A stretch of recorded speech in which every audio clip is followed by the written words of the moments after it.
I would like to reconvene this meeting from closed session and call this meeting to order for the City Council meeting of January 4th, 2022. Madam Clerk, would you please call the roll and make an announcement about accessing the meeting? Councilmember Cordero?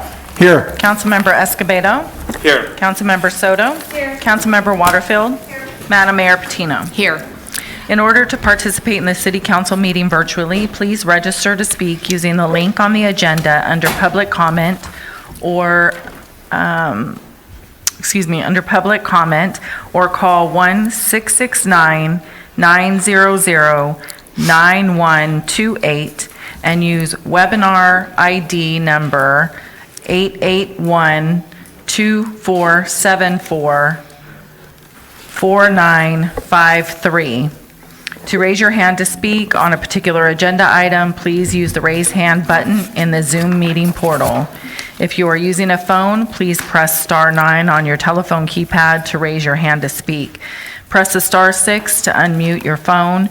When it is your time to speak, your microphone will be unmuted for the time allotted by the mayor and will be muted upon completion of your comments.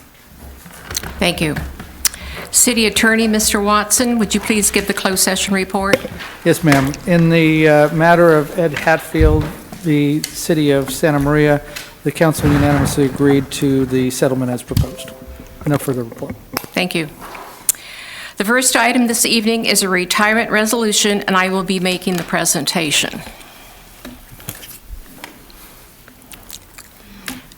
It has a glare to it. I'm just going to read it out of here.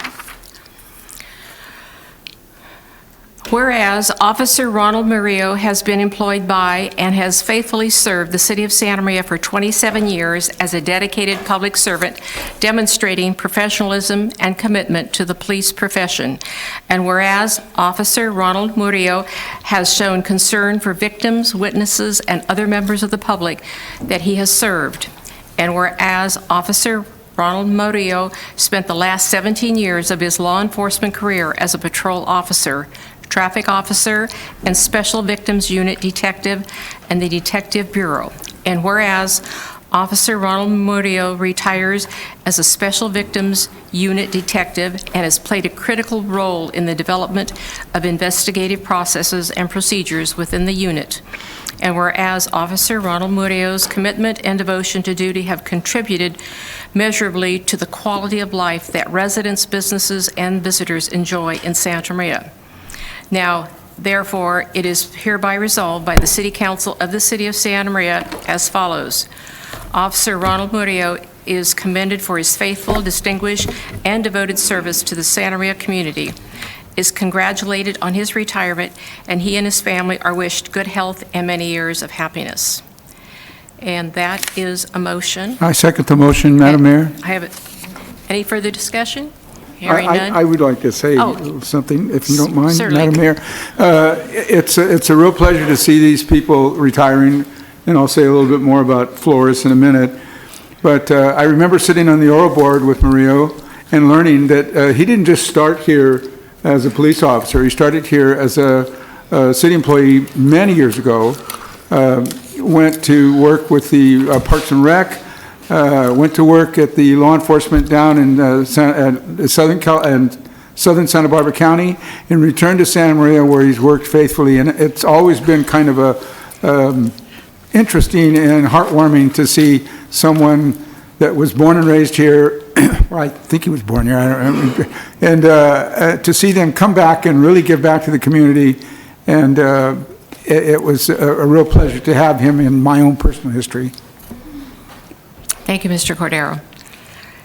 And Madam Clerk, can you please call the roll? Madam Mayor Patino? Aye. Councilmember Cordero? Aye. Councilmember Escobedo? Aye. Councilmember Soto? Aye. Councilmember Waterfield? Aye.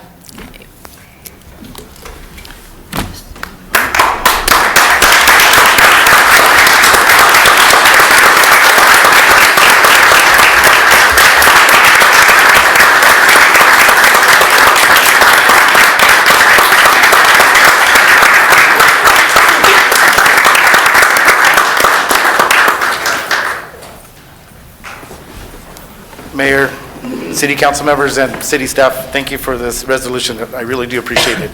And I did start with Parks and Rec Then I went to the water department, and then from there I went to the police academy, and then I went to UCSB. Then I came back here. But yeah, most of my time was spent here with the city of Santa Maria. Thank you, guys. Thank you very Thank much. you.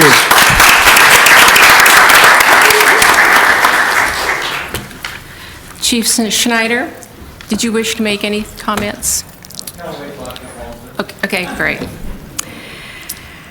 Our next order of business is another retirement resolution, and Councilmember Cordero will be making the presentation. Thank you, Madam Mayor. This presentation is also unique in that it only shows Sergeant Flores for being here since 1989, when in fact he was here quite a bit longer. It was kind of unique when you first took the tours out here on Betaravia. You might have seen him on the tour, but he was also in the pictures as a police explorer. And I remember him as a police explorer, and what brings that so close to me is that I started in my career in 1969 in a very similar position, not here in Santa Maria, but in a very similar position of a police explorer. We called them scouts at that time.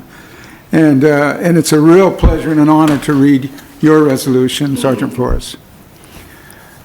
This is a resolution of the City Council for the City of Santa Maria, California, commending Sergeant Paul Flores for his 32 years of outstanding service to the City of Santa Maria and congratulating him on his retirement. And whereas Sergeant Paul Flores has been employed by and has faithfully served the City of Santa Maria since April 24th, 1989, and his dedicated public service exemplifies service, professionalism, and dedication to the police profession. And whereas Sergeant Paul Flores has shown empathy and concern for members of the public, and he has worked with, and whereas Sergeant Paul Flores spent his law enforcement career with the city as a patrol officer, detective, corporal, police sergeant, and detective sergeant, and whereas Sergeant Paul Flores has been a vital to the health and progression of the organization, and whereas Sergeant Paul Flores' commitment and devotion to the duty has contributed measurably to the quality of life for the residents and businesses and visitors who enjoy in Santa Maria. Now, therefore, it is hereby resolved by the City Council of the City of Santa Maria as follows. Sergeant Paul Flores is commended for his faithful and distinguished and devoted service to the Santa Maria community and is congratulated on his retirement, and he and his family are wished good health and many years of happiness. And I make this resolution in the form of a motion, Madam Mayor. And may I have Second. a second? I have a motion and a second. Any further discussion? Hearing none, Madam Clerk, could you please call the roll? Councilmember Cordero. Aye. Councilmember Waterfield. Aye. Councilmember Soto. Aye. Councilmember Escobedo. Aye. Madam Mayor Patino. Aye.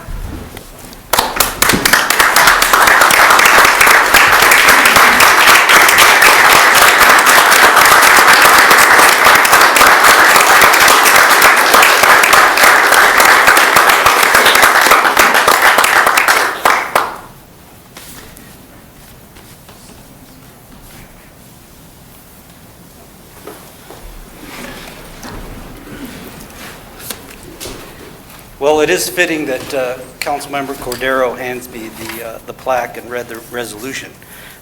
He was on my oral board in this very room just a few years ago.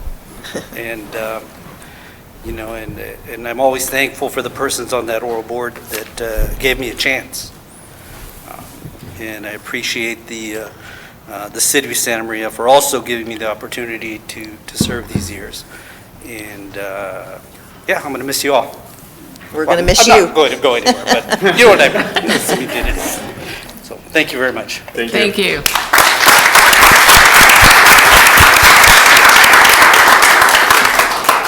Okay, Chief Schneider? Did you say Shiner?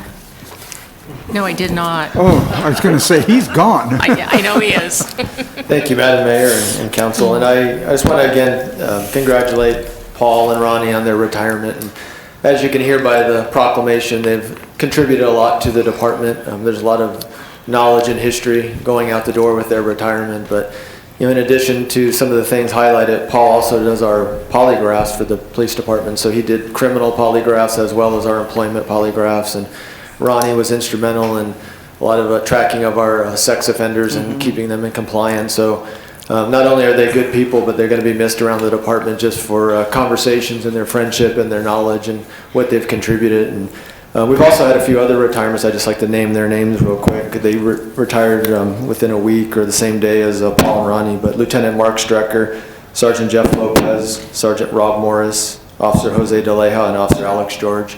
So a lot of, I think it was 178 years of experience. So, but we replaced it with guys with 1 day of experience, 7 of them, and they're going to go to the academy. So it's a pretty even wash. But no, Paul and Ronnie, congratulations. And Ronnie will probably come back working for another department in the city, I guess, if we keep that tradition going. So over at the library for Mary. Run the bookmobile. Yeah, run the book. Yeah, I like that. Thank you, Chief. And thank you very much for your service to our city. We certainly appreciate it. The next item this evening is our recognition with the Chamber of Commerce for the Businesses of the Month. So, Mr. Morris, welcome. Madam Mayor, members of the council, thank you. It's a pleasure to be back with you again this month for the second round of our Business of the Month recognition partnership. We're excited about this opportunity to each month bring a couple of businesses who have been part of our community for a number of years, and in some cases decades, and really contribute to the fabric of what makes Santa Maria the community that we all choose to live and work in, raise our families in. So without further ado, let me begin. Our first Business of the Month recognized business tonight is Cugini's Pizzeria in Chatharia, and their owner, Louise Pippin, is here with us. Louise, you want to come on up? Obviously, it's an Italian restaurant, that I think one of the things that is very notable, and I think maybe unfortunately distinctive, is they still make all of their stuff by scratch. Wow. Right? She makes most of it right there on site. It's all homemade food, which is a problem for people like me that can't get enough of it. Business was started in 1999, originally up the road a little bit to the north of us. Somewhere along the way, she decided that Santa Maria was a more friendly and welcoming community, and we're thrilled that she did. And so they have been here for 8 or 9 years in Santa Maria, about 9 years now. They have 9 employees that work with her, and I think many of them have been with you for some time as well. And when we asked Louise what makes the business really work, she said it's the people that come into that are her customers, her regulars, and her team. Mayor and members of the council, Louise Pippin from Cugini Trattoria, Pizzeria.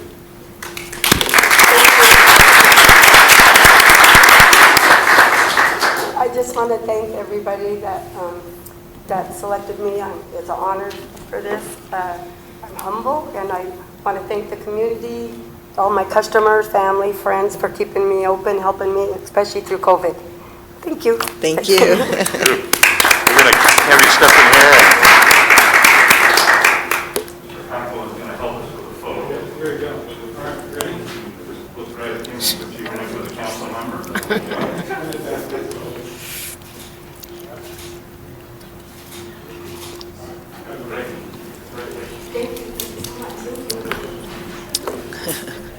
Thank you.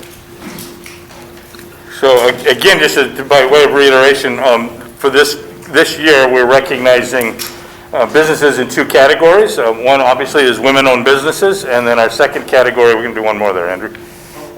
You're not off the hook yet. Our second one is our manufacturing community, and so our second business that we're going to highlight tonight is the Okanite Company. Okanite was originally founded in 1878, unfortunately not in Santa Maria, but in 1966 they found their way here to Santa Maria and built what was originally a 270,000 square foot facility to make insulators of electric wire and cable. They serve a multitude of industries, including electric utilities, the oil and gas industry, chemical, our military bases, railroads, and transit systems. They currently employ, as I said, they've been in Santa Maria since 1966, and currently employ about 200 people in a building that has doubled in size since then to almost 600,000 square feet.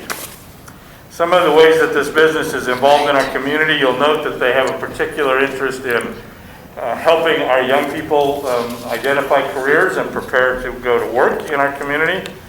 So for instance, things like participating in our leadership program by offering tours, participating in student and industry programs and networking with our high school and college students, providing opportunities for students at Allen Hancock College and Cal Poly to understand what a manufacturing environment is like and to participate in student projects and often in paid internships. Their management team often serve as guest speakers in their classes at the college, and they have been a part of the college's Workforce Readiness Committee for a number of years. Would also note that the business last year alone spent over $2 million with local businesses. So again, bringing those dollars in and helping them circulate, and that's, I'm sure, beyond payroll and any of those kinds of things. But I thought that was a significant investment in our community. So it's my honor to invite up and recognize Dustin Benet, who is the plant manager for Okanite here in Santa Maria. Dustin.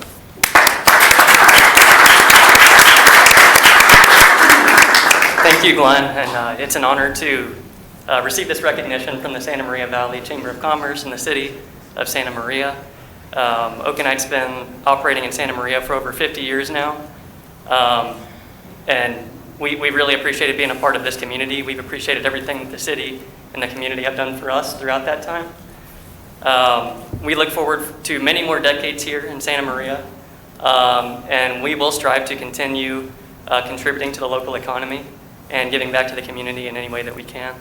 So I want to speak on behalf of all of our employees who are also owners of our company and say thank you again for this recognition. It means a lot to all of us. Wow.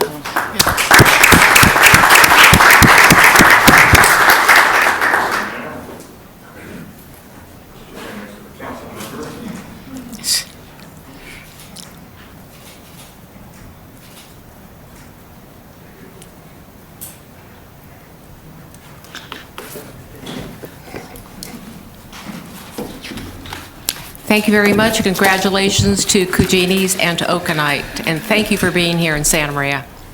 Thank you, Mr. Morris. Next item on the agenda this evening is a proclamation, and Councilmember Waterfield will be making the presentation.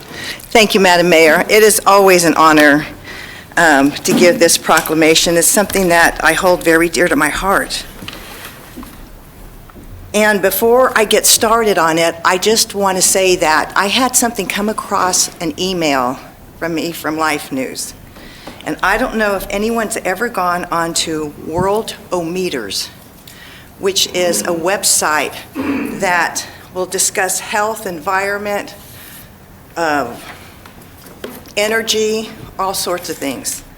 But one thing that came across was a heartbreaking reminder about the prevalence of abortion. Indicated that there are over 42.6 million abortions worldwide. This is the leading cause of death in the world, is abortions. And it is preventable. Every single one of them is preventable. So when we talk about Walk for Life, and I hope there's a lot of people listening, because we really want to walk for life. And so as I can read this proclamation, whereas for over 34 years, the Central Coast Citizens for Family and Life have been celebrating Respect for Life Week in Santa Maria. And whereas it is imperative that residents of the community defend human life at all ages and conditions of dependency and protect the disabled, the handicapped, and those defenseless in every way. And whereas this year's Life Walk 2022 is scheduled for Sunday, January the 16th at 2:30 in City Hall Courtyard, and Respect for Life Week is being celebrated January 16th through the 22nd. And whereas Respect for Life is a vital issue that invites full public awareness. Now therefore, Alice M. Patino, Mayor of the City of Santa Maria hereby recognizes the week of January 16th through the 22nd of 22 as Respect for Life Week in the City of Santa Maria and encourages full awareness of the issue. Now, at 4 o'clock, I did a toll of how many abortions have been committed this year, and we're only in our 4th day. And at that time, at 4 o'clock, it was 429,000.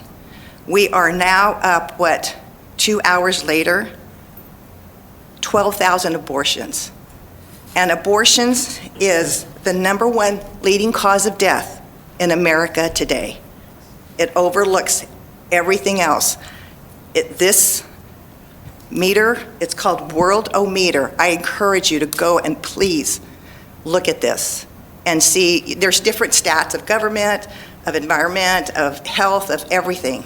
But this is a really important issue that's close and dear to my heart. And if we can just save one child, we've done a little bit to beat that number down. And here to accept this is Pastor Paul from Calvary Chapel.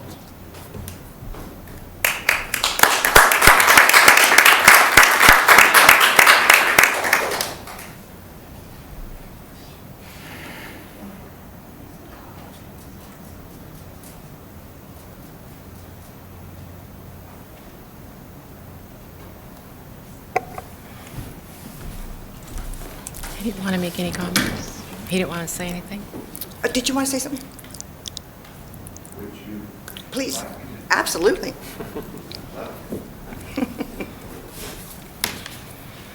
The cry today is believe the science, and science has overwhelmingly identified the beginning of life in the womb. And it's unfortunate that there are people that consider a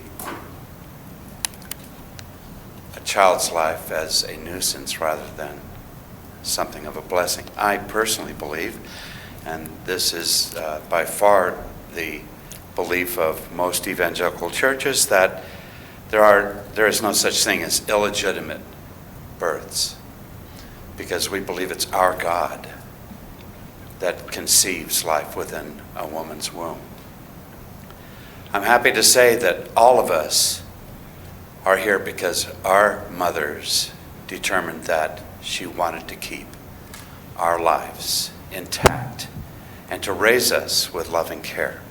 And we're here tonight to make intelligent, wise decisions because of that. And I am so grateful on our city council for Etta and Alice and Mike, who love life, love the Lord, and are completely in favor of this. So thank you very much. I appreciate that a lot. Madam Mayor, if I may. Thank you. Mr. Cordero. Thank you, Madam Mayor. Pastor Barry, no matter what the subject matter is that brings you to the council, it's my own personal pleasure every time you're here to see you. And I guess the rest of the world doesn't need to know that our history goes back 15, 18 years or something like that. And it's just always an honor to have you speak before us. Thank you very, very much. Mike, I got to say something in that respect, because when I had attended his church, he was going through 1 and 2 Samuel, and it was motion picture with his words. It was just amazing. You were right there in the middle of it. It was awesome. Thank you. Thank you. The next item on our agenda this evening is another proclamation, and Councilmember Soto will be making the presentation. Thank you. Before moving on to the next proclamation, I would like to say that 1 out of every 4 people with uteruses have an abortion in the United States. And I find it quite honestly terrible that, that we are imposing our beliefs onto other people in such matter at a public meeting. So I just needed to state that for the record. So this proclamation is for Human Trafficking Awareness Month. And whereas human trafficking is a form of modern slavery that occurs in every state wherein victims are forced to work in various forms of labor, exploitation, and other services that are induced through force, fraud, or coercion. And whereas due to its isolated and discrete nature, many individuals across the globe are unaware that trafficking exists in their communities. And whereas it is estimated that more than 40 million people around the world are victims of human trafficking, and whereas human trafficking victims face a cruelty that has no place in a civilized world, a crime that can take many forms, one that debases our common humanity and violates what the United States stands for as a country. And whereas increased education about how to identify human trafficking, along with increased knowledge of in-state resources and services for those affected by criminal exploitation, can help decrease the number of future victims. And whereas Human Trafficking Awareness Month is an opportunity to recognize the critical role that all Santa Maria residents play in preventing, reporting, and adjudicating these heinous crimes. Now, therefore, the Mayor, Alice Patino of the City of Santa Maria, hereby recognizes January 2022 as Human Trafficking Awareness Month in the City of Santa Maria and encourages businesses and residents to educate themselves on the issue and report suspicious activity. And here to accept the proclamation is Ann McCarty and Lorena Anguiano. Yeah.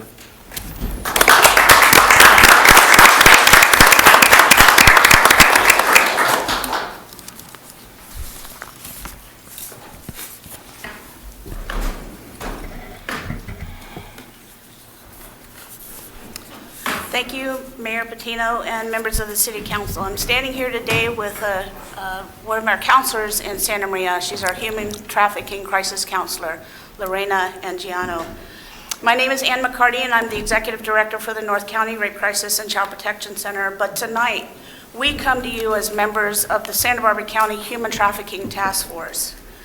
What an honor it is to be standing before you tonight as a representative of a group of people that tirelessly come together to combat the issue of human trafficking.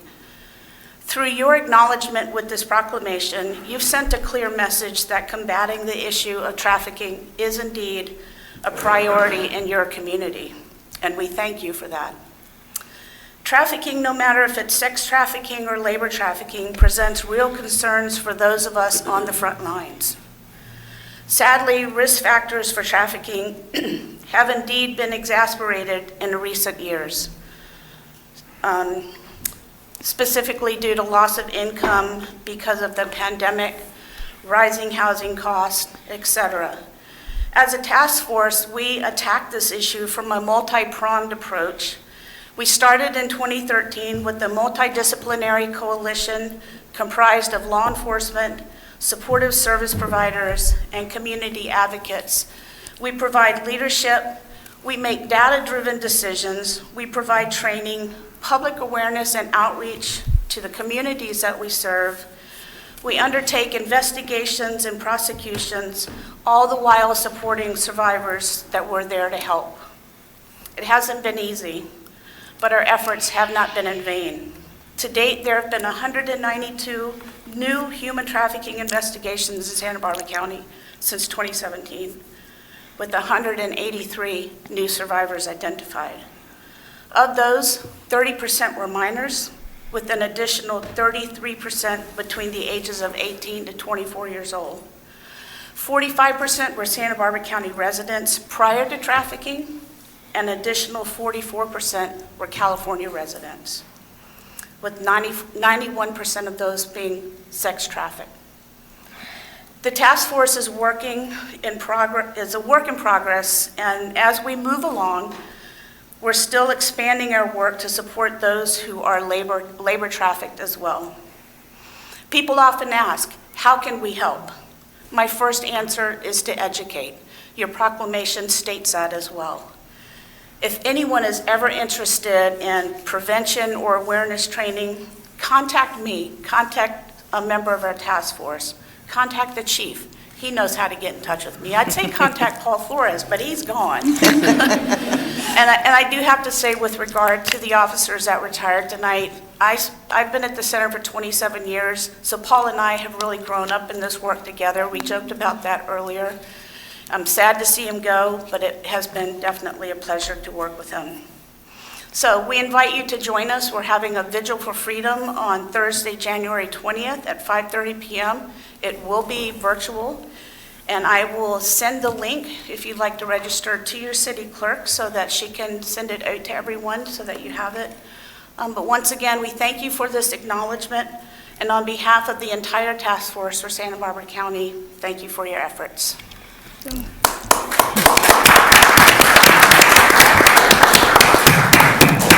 And Ann and Loretta, thank you so much for all you're doing.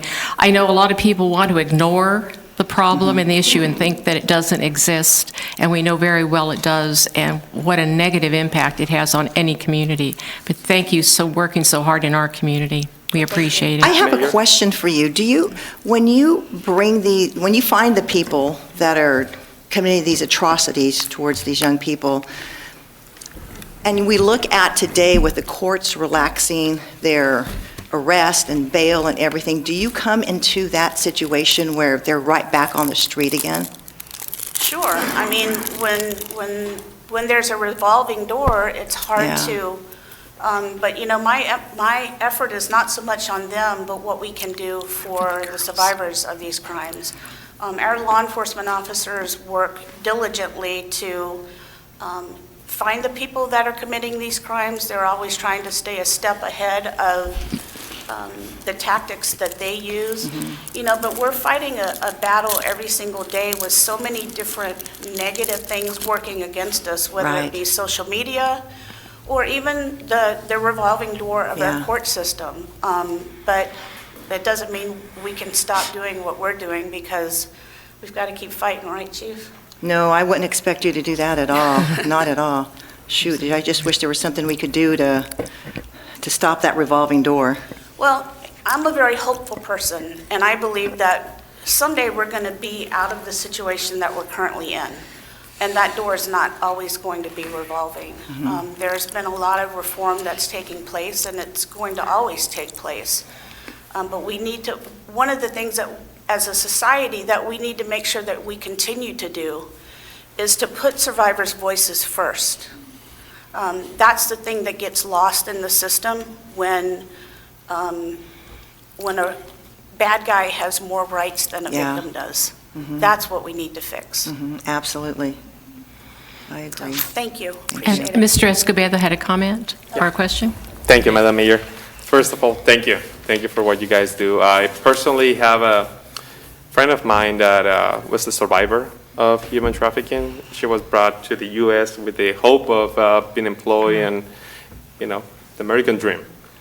She ended up being captive for almost 20 years. Oh my God. Most of those years inside a house, not even outside. And we wouldn't know. The way we found out, it was she gave a speech. It was a Toastmaster club. She gave a speech and she explained, and she's the sweetest person.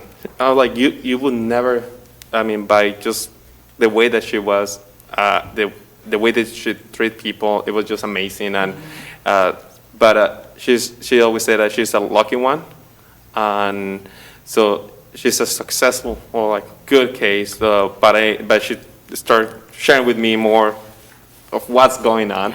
I mean, you would never tell that here in our town. There's that's happening. And it is, so thank you for what you do, and definitely would like to attend that session. And yeah, thank you. I'll send the link. And that's the thing with trafficking. It could be your neighbor that's doing it and you don't know. But that's why education and ongoing education is so important. Because unless you know the red flags to look for, it could be, you know, happening right under your nose and you would never even know it unless Can you just give us you. one red flag? One red flag. Just I didn't know there was going to be a test. No, it's like you said, it could be your neighbors. You just don't know. Okay, so let's just say, for example, you're traveling and you're in a hotel and you see a young girl in a hotel with an older individual. And that if it, you know, I always say follow your gut. If it gives you the uh-oh feeling, make a phone call. Let the authorities come and investigate it. It's not up to us to try to figure this stuff out. people that are always paying cash. I know paying cash at hotels nowadays is pretty difficult because they're trying to put stop gaps in place for that, but people that do that. Young girls that have multiple phones because the trafficker is going to give them a phone that only they can connect with. I know that I can only afford one phone, but a 14-year-old who's got multiple phones, that would be a red flag. Wow. Or even for school teachers in school that notice things that are happening to students in school, kids that are falling asleep all the time. Or young girls that are coming to school with, nails and hair and all these things done, but that teacher knows that family doesn't have the means to provide that for that student. If those are things that make you feel uncomfortable, like I said, you follow your uh-oh feeling. We tell that to our children all the time. It's okay to do as adults as well. Did I Wow, pass? thank you. Did I pass the test? Yeah, absolutely. Brilliant colors. Thank you so much. Thank you. Thank you. Thank you. Next, we have public comment period. Madam Clerk, could you please read the criteria for the public comment portion of the agenda? This time is reserved to accept comments from the public on consent agenda items, closed session items, or matters not otherwise scheduled on the printed agenda this evening. Unless otherwise directed by the mayor, speakers will have 3 minutes to comment. Direction to staff may be given, however, state law does not allow action to be taken on the matters not on the printed agenda. Once the public comment period commences, no other speakers will be allowed to submit a request to speak form. And Madam Mayor, we have received one written communication from Deborah Dayette, a resident of Rancho Santa Ynez Mobile Homes in South Solvang, who supports the city establishing a mobile home rent control ordinance and requests that the city council agendize the matter expeditiously in support of Santa Maria mobile home owners. And we have 3 requests to speak at this time. Thank you. Gary Hall, followed by Esther Jensen, followed by Eileen Armijo.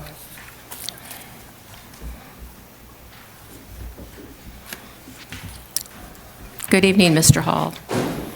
Good evening, Mayor. Good evening, council members.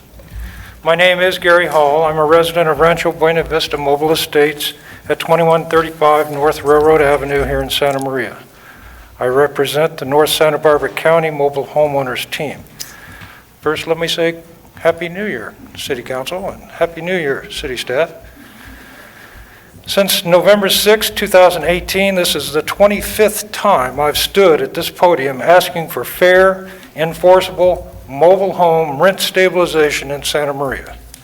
I have provided evidence of the lack of fairness in the provisions of various long-term leases presented to the manufactured home residences by the Santa Maria mobile home park owners. On November 19th, 2019, I provided a lengthy argument requesting changes to the then proposed by staff model lease and enforcement agreement. Those changes were rejected. The result is an extremely disappointing 2-year program with a very low participation rate. Our attorney, Mr. Bruce Stanton, has provided you with a long list of reasons for the lack of participation. In October of 2019, from this podium, I delivered to you a draft version of a Santa Maria rent stabilization ordinance. The ordinance is fashioned after existing and successful rent stabilization ordinances from other California jurisdictions. The draft ordinance was provided to assist the staff and act as a convenient starting point. In October of last year, 2021, we delivered to you hundreds of Santa Maria residents' signatures on a petition to the City of Santa Maria demanding mobile home rent stabilization in Santa Maria. We have also delivered letters of endorsement from a variety of organizations that have supported our efforts. I have reminded you of the advertised Santa Maria guiding principles that apparently do not apply to mobile home residents. Dozens of my fellow mobile home owners from several different parks have also attended past city council meetings, and they're here again tonight. Many of them have poured out their hearts, pleading for your help. We are here again tonight in hopes you will acknowledge our appeals and do the right thing. To date, you have denied the mobile home residents of Santa Maria the opportunity to engage in a dialogue.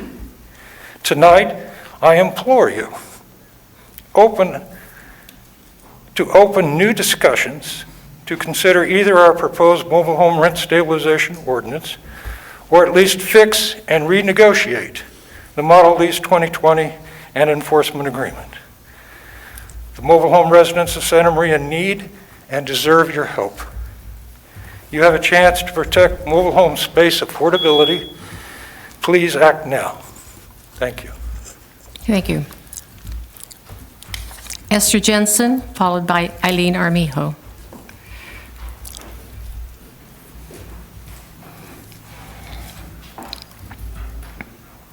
Madam Mayor, council members, I'm Esther Jensen from La Maria Mobile Home Park on South Thornburg. Again this week, I've been reminded of folks having to choose. Can I afford to spend the money on health needs, or will I be able to meet my rent that's due? Where is affordable housing we hear and read about so much? When will our city officials take action to provide opportunities here in Santa Maria? Why is their interest focused more on listening to the landowners instead of hearing the needs of the local residents? When will things change? Mobile home owners are responsible to keep up their homes and pay monthly rents on the land. Apartment dwellers rent the units, and the landlords cover all the expenses for repairs and maintenance. That's a big difference. Mobile homes should certainly fall under affordable living. Thank you.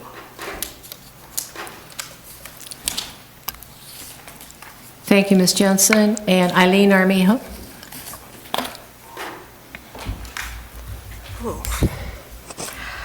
Madam Mayor, City Council members, my name's Eileen Armijo Encinas. I'm a constituent and live in La Maria Senior Mobile Home Park. There was an article in the Santa Maria Times on December 17th that says, "Housing crisis, Santa Maria falling short on affordable units." It also said, "The city of Santa Maria is unlikely to meet state-mandated affordable housing goals for the next year." I'm here as an advocate to ask you to protect Santa Maria mobile home residents, some retired and some low-income workers who need affordable housing. They have an investment as they have purchased the mobile home but lease the land. All the maintenance of the mobile home and the land lease is up to them. Mobile homes are not mobile. Park owners have all the control. Why can't the property rights of mobile home owners be viewed as equal to the mobile home owners' property rights? The City Council needs to place on the agenda a rent stabilization ordinance or fix the unenforceable model lease. This would allow for reasonable and rent increases with a fair return for the park owner investment, and also would be enforceable, which the model lease is not. I live in a park that the owners have chosen not to sign on to the model lease. Nothing has been offered to us. Why is Santa Maria unable to respond to calls for to put us on the agenda like other cities and counties around us? Please place us on the agenda to support the residents and park owners equally. Thank you. Thank you. Before we move on, Mr. Stilla, did you have any comments to make? Okay. Moving on to the consent calendar. Madam Clerk, could you please read item number 3? Routine items are presented for City Council approval without discussion as a single agenda item in order to expedite the meeting. The consent calendar is approved by roll call vote with one motion. These items are discussed only on the request of council members. Does anyone have items they wish to pull for discussion? I do, Madam Yeah. Mayor. Ms. Waterfield? 3I. 3I. I just want to vote on that separately. Okay. Okay. Madam Mayor, 3H. 3H. Should probably be pulled. It's the amnesty for the library funds. 3H. Okay. Would you like me to read the titles of those Yes, items? please. 3I. 3I first. Conduct a second reading and adopt ordinance number 2021-10, adding Chapter 821 to Title 8 of the Santa Maria Municipal Code regulating mandatory organic waste disposal reduction. It's just a separate vote. Yeah, separate vote. Did you wish to comment on it at all? Okay. You know, and I will just make a comment because with this, and I know I heard other council members saying that this is really going to be good for the environment, but when you have more trucks out there than we have right now picking up these wastes, I can't see that it is better for the environment. And the new trucks are going to cost us probably about $750,000. That's just trucks, and then another $750,000 for personnel. So it reminds me of. We had to do away with the paper bags, then we had to do away with the plastic bags, and here we're back, but with both plastic and paper in the grocery store, to a huge cost of businesses, a huge cost. So I will, again, not be supporting this. I know the state says we have to. I will, again, not support this. So anyway, can I hear a motion? So moved. Second? Item 3I. I'll second the motion, Madam Mayor. Okay, it's been moved and second. Any further discussion? Hearing none, Madam Clerk, can you please call the roll? Councilmember Soto? Aye. Councilmember Cordero? Aye. Councilmember Escobedo? Aye. Councilmember Waterfield? No. Madam Mayor Patino? No. Okay. Go on to 3H. Just one moment, please. Okay. In regards to your comment that you made about this ordinance, I had so many people saying, my refrigerator and freezer are not going to become a trash bin. If you cook at all at home, and you barely have room in your freezer and in your refrigerator, and it's just not going to work. Not to mention the enforcement, so we'll be sending the garbage police after them. So anyway, Madam Clerk. Item 3H is adopt a resolution approving January as Library Fine Amnesty Month for the Santa Maria Public Library and its 4 county-funded branches. Mr. Cordero. Thank you, Madam Mayor.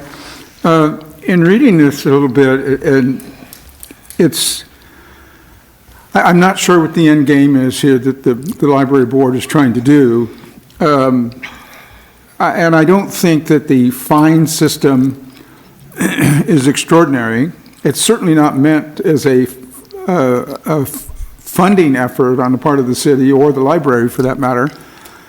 And hopefully the fine is used as a deterrent. It's not punitive in the sense that it's going to generate any funds. I mean, some of the fines are 50 cents or $1 or something. And there's so many things that go on in communities across the nation about forgiveness of this and forgiveness of that. The whole idea is so that you return the item so that someone else can enjoy that item. And if there's no reason to not return, I think it's just going to cause more people to not bring the item back. And say, well, nothing's going to happen, I'll just keep it, or I'll get it back next month or next year or something like that. And I hate to see this approval of something like this end up saying, well, we did it for January, let's do it now forever. And that would bother me. You can't rid communities of all rules. I don't know whether that was in the mind of any of the people, but it's what are we giving back? I mean, 50 cents or $1 or something like that. I think it's good for our young people to learn that they can't go beyond these rules, and if it costs that young person or an older person, such as myself, a 50-cent piece, so be that. So I don't know what we would be gaining on something like this, and I think we're just planting a seed to allow it to grow into something more than it's written here in the forgiveness for January. So You know what, I will Mr. be voting against that. Mr. Cordero, I was thinking the same thing. Why do we approve bad behavior or lack of responsibility? And we see lack of responsibility all over today in our country, and I don't get it either. So I also will not be supporting that. And I agree with both of you, because I was thinking the same thing as we were reading this. And how many books do get returned, if any at all? It's unusual, yeah. but there was one here, it seems like in the last several years, where it turned out not to be punitive so much, but the book was returned after 25 years of service, of not turning it in, or 25 or 30 years that these happen, and I just don't see the benefit. I think that the library does a great job at what they're doing, providing the service that's very much needed in our community and all the communities that we provide it in, and I think they should leave the rule system in place. Maybe we're not charging enough. That could be. That could be. We could check with the librarian. But you're right, they do know the rules when they check out a book. That's true. Absolutely. And we're going to be confronted with fees that we're going to have to. That's another thing. I didn't mention that. Yeah, some new We fees. just did that not so long ago, where we went through the fee process and approved fees and some fees raised, and now we're going to turn around and cancel some. I'm not sure I understand that, at least not based on the information that I have at this time. Okay. Thank you, Madam Mayor.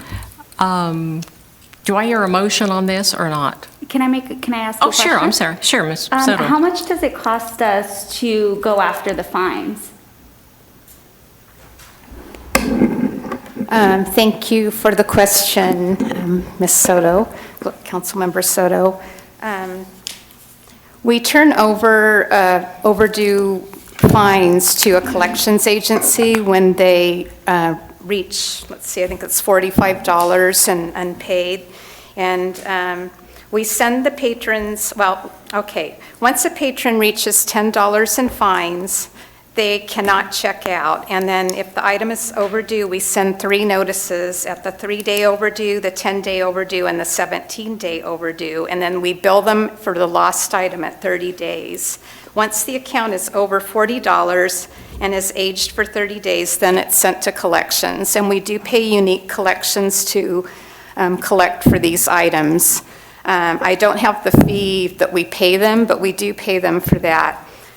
We also have a number of families who've suffered through COVID. A lot of them are children that, through no fault of their own, haven't been able to return their items to the library. And so they are not able to check out if they have that $10 block on their card. We've noticed during COVID that the amount of fines that we collect has dropped to 1/3 of what it was pre-COVID. We've lost a lot of families coming in. They're either afraid to come in due to COVID, or they have a blocked card and they just, believe it or not, they can't pay it. It's a hardship. And then they have a turn-off to the library because they feel like they can't come in and use it. So it's, many libraries have gone to fine-free altogether. We haven't. We're the last ones in the Black Gold Cooperative who still charge fines. Many patrons have discovered that they can return their Santa Maria items to San Luis Obispo, and they'll be checked in there and their fines will be waived. And then they bypass our system. So I used to believe, like you, that there needed to be a penalty to get people to return books. It's an old school line of thought in the library world, and it has changed because we found that it is an economic barrier, and we have a lot of low-income people in Santa Maria that would really benefit from being able to not have a fine accrued to their account. And ultimately, if they don't return the item, they will be assessed a fee for that item. So that's the ultimate fine, is when they have to pay for an item that they didn't return. I mean, thank you. Thank you. The comment that I'm going to make is that ultimately this is an equity issue, and as Ms. Harvey mentioned, economic barriers exist, especially during the time of COVID, and I'm mind blown that we're not willing to forgive just for 1 month a 50 cents fine, a $10 fine, when here we have developers coming forth to the city council and other folks asking us to not increase fees that outweigh a 10 or 50 cents fine. And so oftentimes the people who are coming to visit our libraries are people who are of low incomes with limited means, and especially during the time of COVID, I don't see why 1 month would be detrimental to the city of Santa Maria when it comes to forgiving fines. And I would be truly disappointed on this city council because we're not walking our talk if we don't pass this tonight. Mr. Escobar? Thank you, Madam Mayor. I was looking at the numbers, and it says that 6,000, a little bit less than 6,500 people or patrons own $10 or more, and we currently have a little bit more than 45,000. But I also would like to know: do we have how many people own less than $10? Because one of the from I hear about the conversation that's been going on, and I believe that we cannot just give a free pass every time. If somebody just stop following the responsibility, I think that we all have to follow the responsibility.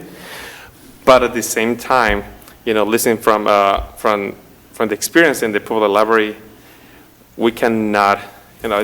I don't see the reason of why saying not for a person to have access to knowledge and books and all the resources, movies and everything that we offer at our library for $1 fee that it's pending, or $3 or $5. And more right now with the COVID, during COVID times. I think it's I don't know if you have that number of people that own less than $10. Do we? I don't have that number, but I do know that some people leave the fines on their account till it reaches 10 because they can't pay online until it's at least $5, and even our self-check machines require it to be at least $3 in order to pay with a credit card. I did look at how many people owed certain amounts of money. It's sort of a bell-shaped curve with not that many owing a smaller, like 4% owe $10, 60% owe between $10 and $75, 24% owe between $75 and $150, and it goes up, so it kind of goes up in the middle, and then it tapers off. We do have one person who owes $2,300. They have a laptop and 19 movies that they have not returned, and they were someone who lived at the shelter. So that's just a slice of life thing. We are going to call the shelter and see if they have any of our materials over there that could be brought in. But it's just a range of people. A lot of these are not just for overdue, they're for the actual materials. And then once the item is returned, of course, that's taken care of. We get the item back, and maybe it was worth $40, so that right there comes off the amount they owe. But we have families with maybe 5 kids or 4 kids, and they've all checked out 10 books, and 5 of them went under the car seat and they haven't found them, or they disappeared somewhere. It's a slice of life every day at the library, but it's kind of sad because then those kids, if their cards have that block on them, then the parents won't bring them in because they don't want them to accrue fines, and then they're unfortunately the ones who suffer for not being able to use the library.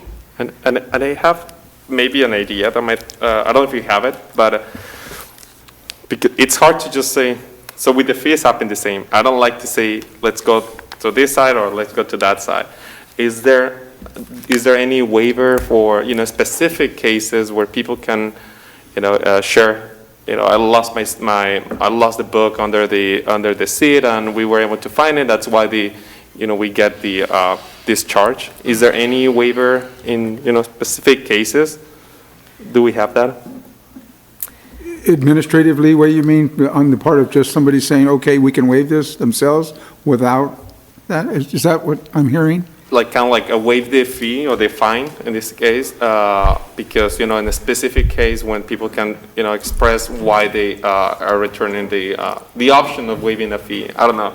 That's just we have the Boys, well, we like to, at the Boys and Girls Club, they have a way to waive. Somebody can support a kid to pay the membership. We So can the parents- offer a payment plan if people can't afford it. As long as they show goodwill in making small payments, then we can go ahead and let them check out, as long as they do commit to a sort of a payment plan. And then there's always special cases where someone, was ill, or they had surgery and they had to move unexpectedly and lost things, and people can plead their case. But I will say that we're very careful to be fair to everyone, and we really do want the items returned more than anything. If they can return the item, and we'll waive the fine if that helps them. So we can bargain a little bit, but we don't do it a lot, because then the word gets out, and then everybody, right. We just try to be fair and treat everyone the same if we can. Thank you. Ms. Harvey, you're saying that, how do they're afraid to come in because of COVID? How do they come in to get the book or the laptop or other things to begin with? Well, some of these items predate COVID, but we have, since we've reopened after COVID, we still have a lot of people that are afraid to come in due to COVID. But they do. We've got the books right near the entry door to pick up and self-serve and check out and then leave quickly. But we've still noticed that the numbers of visitors are way off. And so in a way, this fine-free January is an incentive to try to get people back in, clear their records, start anew with a new year, show some kindness after this COVID period that we've had. And some people have suffered economically and lost jobs, been furloughed and whatnot. So we're just trying to do our part to get more people back in the building and to help people out, and to recognize that people need help, and we want them to come back in. We want them to read and to check books out. And so it's... But they don't have to come back into the building to return a book. No, that's true. They can put them in the book drop. Yeah, I just... Yeah. Madam, thank you, Mr. Madam Mayor. Cordero. Ms. Harvey, is there, I'm thinking back to my Boys Club membership days. When you got in trouble at the Boys Club as a young boy, if you did something wrong or broke something, they made us work. Is there any possibility of some exchange for something to still enforce the fine and do something? Now, I don't want to turn you into a child labor employer, but I mean, I think it's important that we learn. I think that, Ms. Soto brings up some very good points, but you can bring those same logical arguments to traffic fines and the existing revolving door we have in the criminal justice system in some communities. So you can bring that same logic to that. And so it's not like what Ms. Soto is saying is invalid, but we still need to have a level of rules. And it almost seems like, should we even be talking about this any further? Does it warrant it? And I guess it does.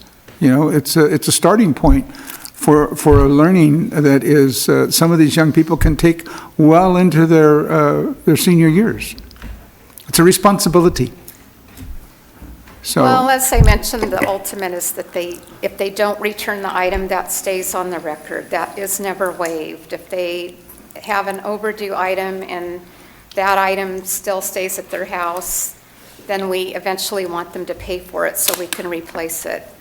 So it all boils down to that book. Well, I've got the number of card holders and the number of people that have a $10 or more fine. I don't have the total number of items, but I will say that yesterday we had $175 worth of materials and fines returned. So in one day, that was... What would be your best estimate? Well, items are $25. I'm just thinking, you know, it's really hard for me to guess how many items are involved here. You know, some of them are laptops. We have hotspots, we have movies, children's books, adult books. They're all varying in prices. So I might be able to run a report that could give me that I could get back to you. I have a question for our city manager or our city attorney. During COVID, and we always talk about, you know, hardships and stuff, but in either one of your estimates, how much money has the government funded families for not working and unemployment and...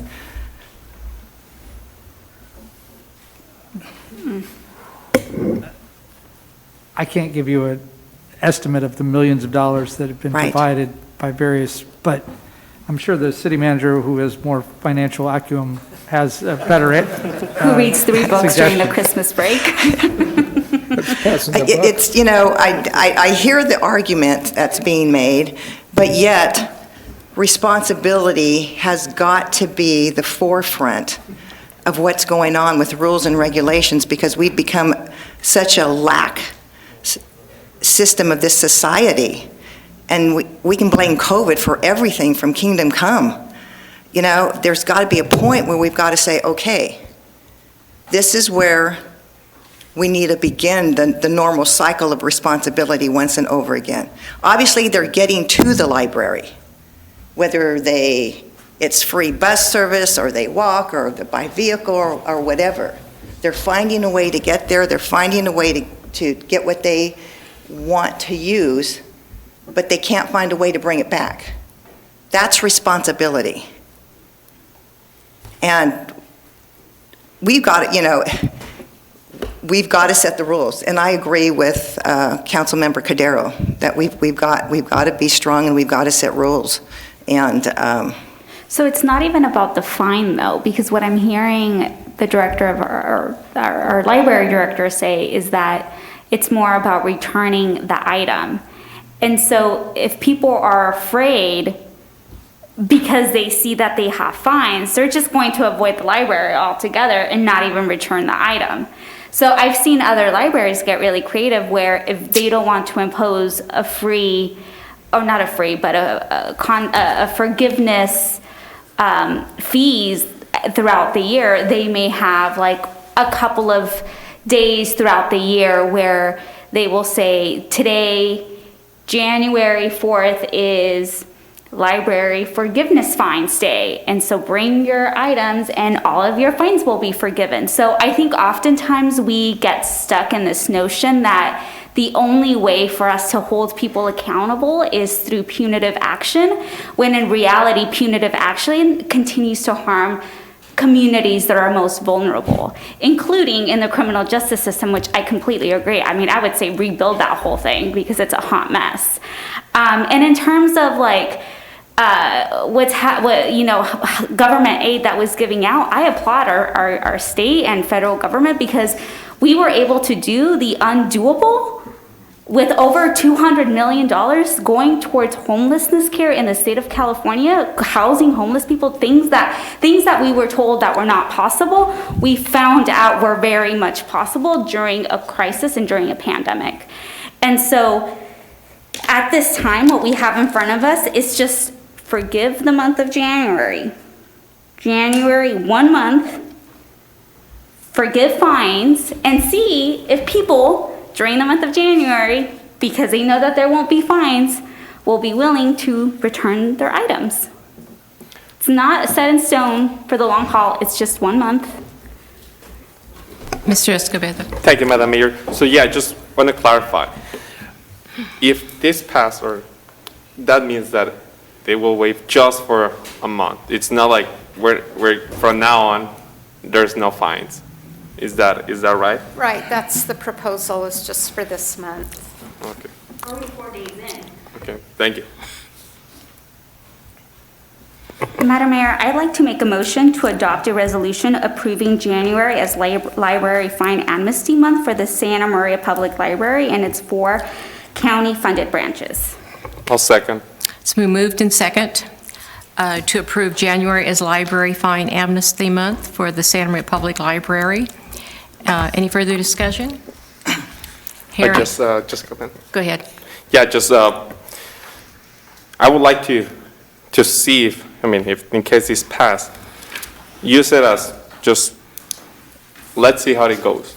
And if that doesn't work, then we need to, in the future, kind of like revise and find other ways to bring those items back, because books are pretty expensive, laptops are expensive, so for $1, $2 to being up there, I would, and the value on the content of them, it just I would like to get those back as much as you guys. So thank you. I just want to express that. Madam Clerk, can you please call the roll? Councilmember Soto? Aye. Councilmember Escobedo? Hi. Councilmember Waterfield? No. Councilmember Cordero? No. Madam Mayor Patino? No. Okay, let's go back to the rest of the consent calendar. Or those are the two only items, right? Mhm. That we call. That's the only three. Yeah. 3A through Now we need to go 3G, except 3H and 3I. Okay. Madam Mayor, I'd like to adopt the consent calendar 3A through 3G. 3G. Okay, is there a second? Second. Okay, a motion and a second to adopt the rest of the calendar. Any further discussion on anything? Hearing none, Madam Clerk, can you please call the roll? Councilmember Waterfield? Aye. Councilmember Cordero? Aye. Councilmember Soto? Aye. Councilmember Escobedo? Aye. Madam Mayor Patino? Aye. Okay.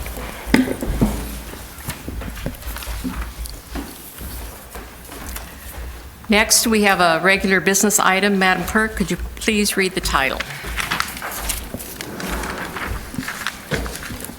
The City Council will review the activities of the city's boards, commissions, committees, and consider eliminating the Landmark Committee and transferring the Landmark Committee duties to the Recreation and Parks Commission. Thank you. And the staff report is being made by our city manager, Mr. Stillwell. Thank you, Madam Mayor and members of the City Council. There's 2 parts of this agenda item. One is City Council having the opportunity to reaffirm expectations for its advisory bodies and the members of the bodies. And then second, a reorganization of the Landmark Committee to Recreation and Parks. And for the first part of it, the expectations, commissioners, potential commissioners, and staff would benefit from hearing how they can best serve as advisory roles to the City Council, and how the advisory boards can best serve the City Council, whether it's the Block Grant Advisory Committee, Recreation Parks Committee, Planning Commission. You have people that are serving in those roles. There's specific guidance within the municipal code or handbook that says what the roles of those commissions are, but the commissioners' expectations are good to affirm from time to time from the City Council. Past expectations have been show up to the meetings, attend meetings regularly, be prepared to engage on the items on the agenda, and then check in periodically with the City Council member who appointed them, and do the work as required by the Santa Maria Municipal Code or otherwise required of that advisory body. Those are the expectations. Past roles, which may or may not have been expectations, this is the opportunity to reaffirm here, have been to attend other community events, help with fundraising of community priorities that are a priority of the council or of that advisory body, such as with Measure U or fundraising for sports facilities and the like. Generally, think beyond their own interests. Commissioners, like all of us, all have key issues that are important to us, but is there an expectation that they champion other issues within the authority of the commission beyond what their particular interests are? So are they looking holistically at the role of the commission and the role they have as an advisory member and a leader in the community. And that would include touring sites, commissioners touring sites, talking to constituents, serving as the eyes and the ears of the commissions or the Recreation and Parks Department, whether if for a Recreation and Parks Commissioner or for developers, and in the case of the Planning Commission, or understanding the Block Grant Advisory Committee sites and selection processes. And another past role, potentially expectation, is for them to look at what the future would look like in their areas of responsibility. So each of these advisory bodies have key roles in looking at how we provide recreation and parks services. For the Recreation Parks Commission, how we're spending our federal community development block grant money in the case of the Block Grant Advisory Committee, and then how our future development is going to play out in the case of planning, the Planning Commission. And so for each of those, there are long-range views that we all need to take to understand what our general plan will look like, what our leisure needs assessment will look like, what type of facilities we're going to need in the future, what different kind of recreation programs we're going to need, and having advisory board members appointed to the council and responsive to the council would assist both the council and the staff in being able to better understand that vision and have more people out there working with the community to make sure that that vision aligns with what the community's interests are. There are broader policy issues also that are at play. You know, oftentimes you may see an item with the Planning Commission or Recreation Parks Commission, even at the City Council, where we tend to focus on particular issues. But it's, you know, beyond the roles that we're dealing with are beyond the particular issue. I mean, much as you just talked about with the library fines, right? So that particular issue with the library fines, but you had talked about the broader policy issue of responsibility and what we want to stand for as a community. So similar with the other advisory commissions, it's understanding what we really want for our future and why, and help us be able to paint that picture, make sure it aligns with the community and ties in with what the council's expectations are. So I can pause on that first part of it, but it's really, is there a basic expectation you have of the commissioners, and is that, you know, to attend meetings, be prepared, and is there a broader expectation and interest that we want to encourage them and future commissioners to have to help us look forward and make sure the services that we provide align with our future needs and the community's expectations? I have a comment. Ms. Waterfield? I can speak to being a planning commissioner, and I was one for 11 years. And with that, I kept in communication with my city council person, but I also kept in communication with the city manager. And at that time, it was Tim Ness, and so his door was always open when there were issues or problems or situations that would arise with, you know, some particular issue. So I don't know if, you know, just looking at the planning commissioners, if any of them come and talk to you, Jason, or not, but I would say they would be more than welcome to, and that door would always be open. But attendance was one of the things that was stressed very hard. And that if you, I think at that time, if you had 2 or 3 unexcusable attendance, you were off. And at that time, we were having 2 study sessions and 2 planning commissions. So we had 4 meetings to attend each month. And it was a very busy, busy time, but all our commissioners were there. We knew what we were walking into when we accepted the position. And I think it needs to stay that way. I really think that needs to be very valid and stay in communications with the council members. But attendance is something that I would stress, because if you miss a meeting, a lot happens. Planning commission, if you missed a meeting, if you missed a study session, or if you missed a study session and went to a planning committee meeting, it was tough to catch up on it, because there were so many things that went on. So I look at, you know, I'm sure Parks and Recs is the same way. You've got to stay on top of everything. And CDBG, where they do a heck of a lot of work there, and they're dealing with millions of dollars in the community. I just think attendance is something that it has to be the #1 issue. I would agree. I think it's really important. It's important all of us here have to attend our city council meetings, and I know that any board I'm on, if you're not, I think it's usually about 2. If you're not, after that, it's just like, see ya, you're gone. I mean, no questions asked. There might be really good reasons for not being able to attend, but I think the effort to attend all of them is so important. I think 2 is a good number that we would say that you can't miss more than 2 meetings. But go back to the landmark thing. I really think it'd be important. I don't want to lose the landmark committee. Absolutely. I think it's really important. I think the future and the history of Santa Maria is really important. I would hope that someone would have been here tonight to speak to this. Do we have anyone on the Zoom? I would like to see them work closer with the Historical Society. I don't know if we could get just a person from the Historical Society on that, and it could be any representative they send, because we do that on different committees as representatives. And I don't know how we would structure it. Maybe 2 people from the Recs and Parks Commission, and then someone from the Historical Society, and maybe a couple of other people. But the reason it hasn't gone ahead is because the lack of quorum. But if it sits in a subset underneath Parks, Recs and Parks, as other committees do, I think that would be really important. I think it's just an important committee to keep. I would agree. I could jump into, I stopped with the first part of the agenda with the expectation, but I could jump into landmark because you do make some great points. And the intention here for reorganizing landmark to the Recreation Parks Commission is to maintain continuity and to comply with the Santa Maria Municipal Code, Section 8.3, which is really focused on preserving our historic landmarks and built infrastructure in the community.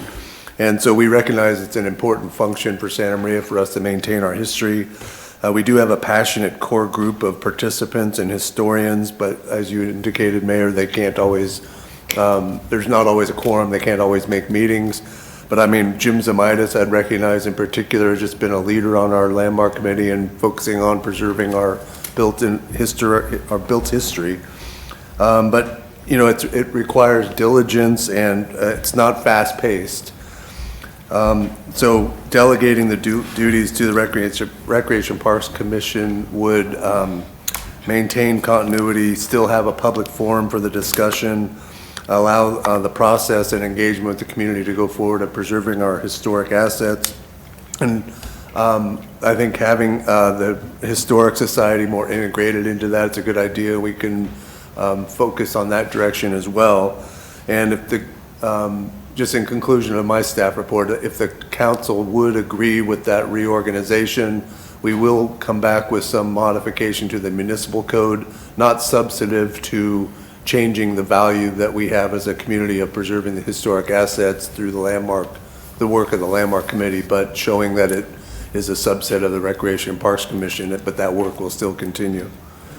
Have we ever talked to the Historical Society about being part of this? I don't know that we have. Today at lunch, we did have some really? discussion about, yeah, there's just a lot of engaged folks here with the Historic Society, even with Minerva Club, with our Landmark Commission, even Recreation Parks Commission, and I think further connecting those people, working together is a good idea. We also have a museum at the airport. Yes, right at the Museum of Flight. Mm-hmm. I would agree. Any other thoughts here? Mr. Cordero. Thank you, Madam Mayor. I think maybe I missed the mark somewhat in the interview that I have with these people. I don't have as clear a perspective as Ms. Waterfield has as a member of the committee. I encourage people that I appoint to speak their own mind and not to do things that they think I want to do. If that's the case, then I don't need you as a commissioner. I just do it myself. So I encourage their individual thinking, and so that we can make a decision based on more input than less. But I don't recall ever interviewing anybody, and I don't know that I've ever appointed anyone without interviewing them, at least over the phone. And without stressing, I don't think that I probably stress, I will now, hard enough that, you know, there's 6 meetings a year and you must attend these meetings, and it's for the benefit of the complete service, not, you know, and I'd hate to lose any of these commissions. I think they provide a very valuable bit of input from the community. They are extremely, many of them are extremely dedicated and have true interest in making things better in whatever they see as their segment of the community. So I'd hate to lose any of them. I agree with you that we shouldn't lose the Historical Society, and I also agree that, as Mr.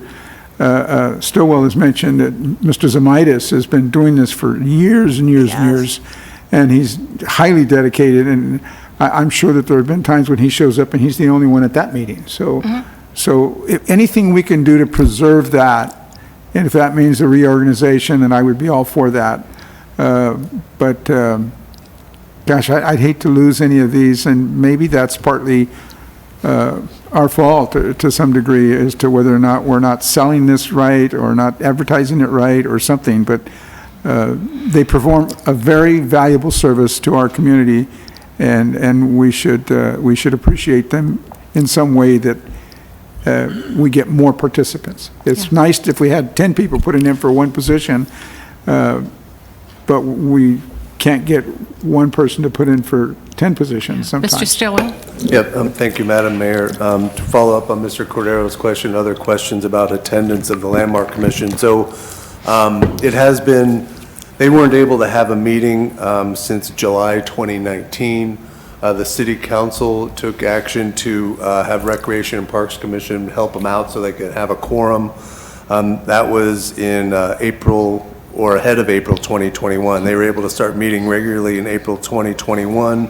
The members then were Ed Zamaitis, Brian Bionis, and Gerald Seamus. And then the two, and so that's 3, and they can or can't attend each meeting. And so the 2 Recreation and Parks Commissioners, Ann Batterson and Rebecca Carey, also served in that role. So there were the 5, so the Landmark Commission was able to meet. So they met on April 14th, May 12th of 2021. Everyone was present there. The June meeting, Ann Batterson was absent, but they met. July meeting, Gerald Seamus was absent, but they met. In August, they did not have a meeting. In September, they did meet with Rebecca Carey absent, but were able to do the business required. And then in October, all were present. They didn't meet in November, December. So after the council did make the adjustment to tie it in with Recreation and Parks Commission, they were able to meet on a regular basis by having enough people in attendance. So that's the solution then. We'll just keep it Landmark with the Parks and Rec. And Mr. Posada, do you have any comments on that or any suggestions? I'm sorry to catch you. And Chun Ing is here too for Planning Commission and Block Grant Advisory Committee. Thank you. Okay. Good evening, Mayor and members of the City Council. Thank you for the opportunity to make a quick comment. To Councilmember Cordero's comment, I know each of you talk with your applicants before you select them for the commission, and I think the observation that I've made over the last couple of years is that some of the commissioners don't get an opportunity to come and speak to you directly on individual topics that come up. And I think your point is well taken that most of the commissioners do act on their own, on whatever advice or whatever knowledge they have of the community to make their decisions on the agenda items. I think the link that I don't see happening is when the commission has maybe a controversial issue or something like that they want to advance to you as individual council members. I don't know that they have taken the opportunity to do that.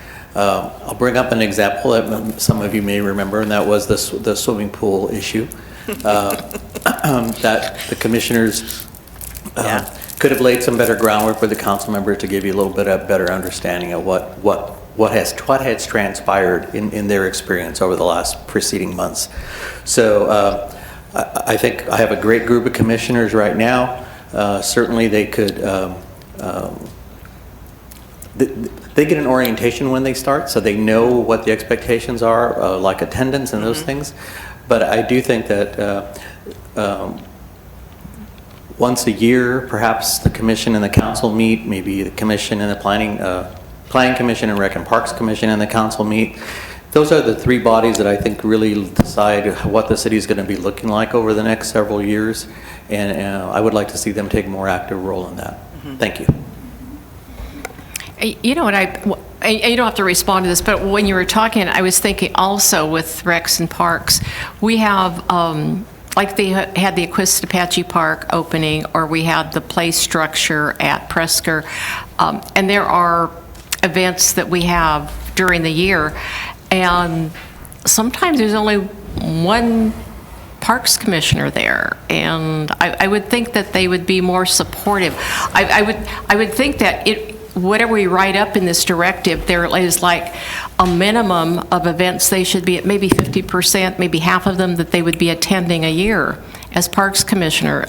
Because I think you need that support, that your Parks Commission is supporting you, because that's pretty much a two-way street. I don't know what other members think about that, but and I think it's important that they know when they sign up for this, they have to attend a certain amount of meetings, they have to attend a certain amount of events, and I don't know if you call special meetings every now and then. Yes, occasionally there'll be a special meeting. Yeah, so, I mean, I think there's more expectation than just sitting up here once a month. That's my feeling. Thank you. Mr. Escobedo? Thank you, Madam Mayor. Well, I do agree on about the discussion of not eliminating the landmark committee. I think it's important to keep track of our history and preserve that. I think that Santa Maria and the whole valley has a great, I mean, that's one of the reasons why I stay here. But I fell in love with Santa Maria. Just a lot of great memories that I've been learning since my family and I moved here, and everything that's, you know, history, if you don't know about your history, you just get lost and you don't know where you're going. So, and I want to congratulate, by the way, Mr. Pijanes on attending all the meetings. So I really admire that, appreciate that. And my really gratitude to all the city commissioners, just from the ones I had been able to, that I appoint, that I request to be appointed. They've been doing a great job, and my gratitude to their work, and looking for, you know, it's a new year. So let's start this new year with working really hard to make Santa Maria a better place and get all those projects done. So I think that's working together is a key to success. Thank you. Any other comments? Should we just go down and talk about the Planning Commission? Okay, any comments on the Planning Commission other than what was made? So on the Planning Commission, we have, the commission meets once a month. Do they also, what's happening with the study sessions? They're sort of been reorganized, right? Yes. So we get that, so everyone is on the same page on that one? Mr. Ng? Madam Mayor, members of the council, the Planning Commission still meets every 2 weeks. Every 2 weeks. And that includes study sessions. We are beginning to have some conversations regarding the format of study sessions. There were some concerns that deliberations, sometimes the discussions may be verging on deliberations, and when that's the case, they really should be noticed meetings, so where members of the public can also attend. So we're having those conversations, but so far no change has occurred. But we are having some conversations in regards to noticing of study sessions and the type of projects that go before study sessions. I certainly hope that we do not eliminate the study sessions at all, because as a previous planning commissioner, those were so very important before the planning commission meetings. And you learned so much, and everyone got to speak in a relaxed atmosphere, because they weren't held here, they were held in the Moon Room over there on Pine Street. And so we got to just have a discussion, a group discussion of projects and what we were thinking and what you might have been thinking, or the developer might be thinking, or anybody else that had a piece of property that wanted to change the zoning. That was very, very important. So it is my desire that they do not go away. I find them very important. Madam Mayor, if I may. Yes, Mr. Watson. Part of the rationale for revisiting it is that there have been concerns raised by neighboring affected property owners who were not present at those kinds of discussions, and therefore were brought into a process, in their opinion, midstream, that there were applications on file that had been previously vetted between staff, developers, in a roundabout kind of way, and there was a concern that the public's voices were not being heard. So when it's a project specific, that's where we're looking at it. Whereas when it's a policy item, we're also looking at that. So but no decisions were ever made at study sessions. There were no decisions made. It was a project that was just talked about. It's not the function of the decision making. It's the purpose of public bodies is to make decisions in public, and that includes all information being available to the public. So why was it so successful in the past? It's not that it hasn't been successful. We intend to keep it successful. What we intend to do is just make it a little bit more transparent. Okay, and just for those people that may be otherwise affected. Just notice the people. Exactly, because an example may be where we had concerns from the Highway Theater, the drive-in, because neighbors knew that there may be some development, but they weren't aware of what the development was, and there had been a study session or two about the types of things, and then it comes out in public, and they say, wait a minute, when did this come out? I've never heard about this. And we're just trying to make government more transparent so we wind up with less problems, but we don't want to lose the informality of the study session that makes it effective. No, we don't want to lose that, but also there is also an opportunity when we do notice for the planning commission meetings, public comment where they can come in and either agree or disagree on a project as well.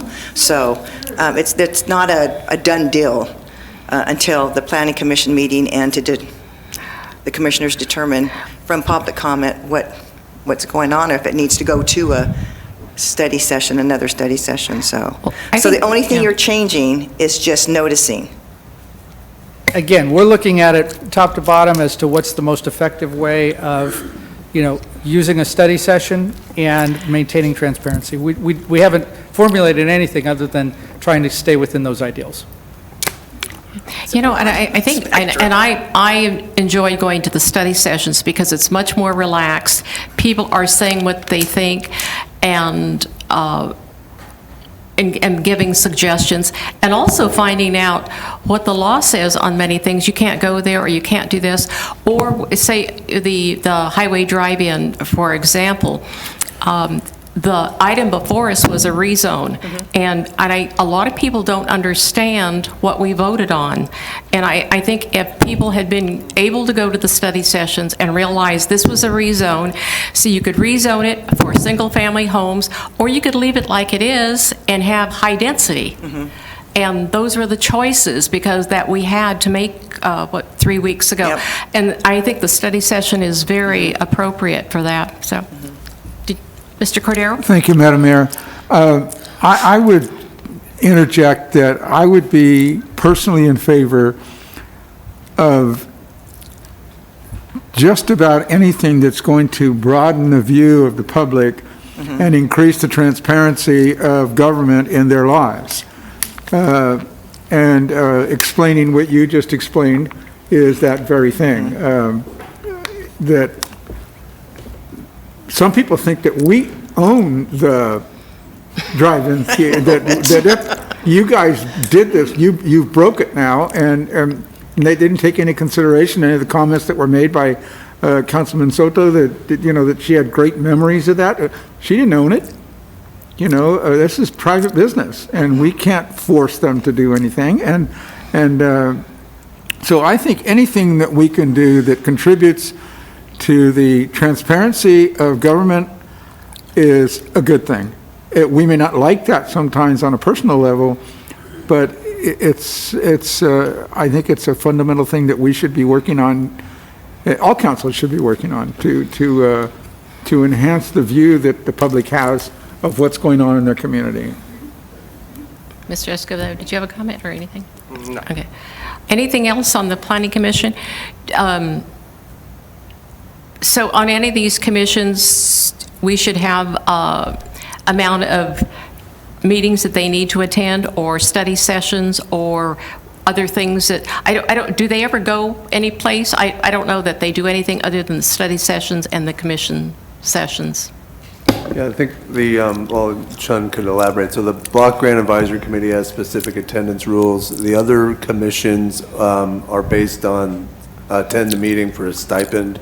I don't believe, there's no formal mechanism for them to attend other events, but Chun might be able to elaborate on. Well, I wasn't talking about other events necessarily. I'm talking about, do they ever go out to a property or go someplace to see it? Those kinds of things. I don't know. I know I do. When we talk about things, I go and drive Site visits. the site to make sure. I'm just a visual person, but that's just me. But I didn't know if we required other things, or most of them did that, or what? Madam Mayor, council members, oftentimes the commissioners would mention that they've driven by the site. Each will do their own research before engaging in discussions. So it depends on the commissioner, but many do mention a site visit.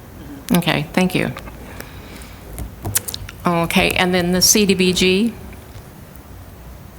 Did you say there was an attendance protocol? Yeah, we did include that in the packet. Oh, and Rosie is online with her hand raised, so when we go into the Block Grant Advisory Committee, we can talk about that. But we did include in the packet, and we provide to the City Council periodically, the Block Grant Advisory Committee attendance. So that's included on page 4 of the agenda packet. And they have excused absences. It means the committee member where is it? So an absent means the committee member did not, weren't informed, and absences of site visits or deliberations count as 2 absences. And Rosie's online, I think, if you want to talk more about Block Grant Advisory Committee, but they do have a specific attendance requirement, so. They do? They do. What is it? Where is that Well, specifically? I know 'Cause on the attendance and removal of members is on page 18, but that's for the Parks and Recs. For any of, so the council's authority is to remove any of them with council vote of any of the commissioners. But Block Grant Advisory Commission has the specific guidance of 3 unexcused, or 3 absences for whatever reason would be a red flag, is how we present it. So it's commissioners who miss 2 consecutive meetings or 3 meetings in a calendar year. Well, with the addition with Block Grant Advisory Committee is if they miss a site visit or a deliberation, it counts as 2. Okay. Okay, I feel uncomfortable removing someone, because if it's my person, I would feel real uncomfortable. If it's somebody else's person, I would feel equally uncomfortable. I think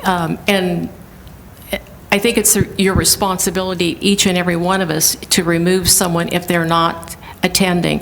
I personally don't like to see anyone that misses a deliberation. Why would they be allowed to vote as to where the money goes? I would not want a person who doesn't go to the site visits to make that decision. I think that is wrong. And so if they don't care to come to the meetings, and sometimes they might sign on for it and their life changes and they have other obligations. I understand that.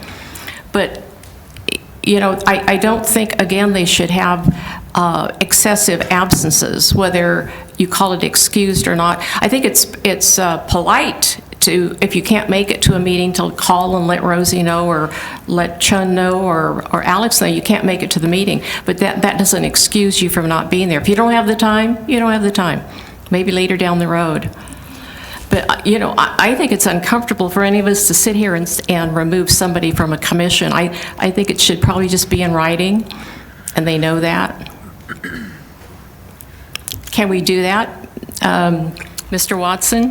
Well, the municipal code currently says that in the event... It's off. It's your microphone. Thank you. Sorry. The municipal code currently says that for a member of Planning Commission, Rec and Parks, Board of Examiners and Appeals, and Library Board, that there's a deemed resignation of the position if they miss 3 consecutive absences, as opposed to 3 absences over a time period. And a deemed resignation simply means they've forfeited their office. But if it's a pleasure of council to change that, broaden that, make that something that is automatic within a year or something else, as opposed to 3 consecutive is, I hate to say, a hard mark to meet, but usually you don't miss 3 months in a row. You catch 1 out of 2, and yeah, I think So- missing 2 meetings a year is, you know, in my estimation, is sufficient that you would be removed. More, I mean, not 2. If you miss more than 2, I'm sorry, miss more than 2 during a calendar year. I would say 3 unexcused, like 3 just absences 3 absences within a year. in a row, right? No. Well, that's what it is now. Right now, it's 3 in a No, row. not in a row, but a calendar year, and I would People are agree not- with a calendar if- year. If they're not willing to come to 3 in a year, they aren't interested. Yeah. Or maybe they're interested, but their calendar just doesn't allow that. And when they don't participate, everything else falls on everybody else who has to carry that. And then for someone not to attend a site visit, that's worth a lot of meetings, just seeing what's going on at the site. Or deliberations, when you're hearing other people deliberate over an issue, or who should be getting the CDBG money at the end of the year. I think that's really important money that we're giving out. And I'm not saying that we've made mistakes, but I just think that's a really important position to have. Mayor, can I suggest that we Mr. hear what Cordero? Rosie has to say before Yes. we do any voting? Sure. And sorry, while you bring her on, I would say even if she can, hi Rosie, if you wouldn't mind answering like how many meetings, like how many months are in one grant cycle? And then we can determine the number of absences, because if there's 6 meetings in a grant cycle and they miss half of them, then you make the 3 missed meetings. Yeah, I think makes a good- there's more than that, but go ahead. Ms. Rosie, are you on the line? Yes, can you hear me? Yes. Okay, wonderful. Yes, Councilmember Soto, thank you for your question. I'm happy to answer any and all questions related to the Block Grants Advisory Committee and their attendance.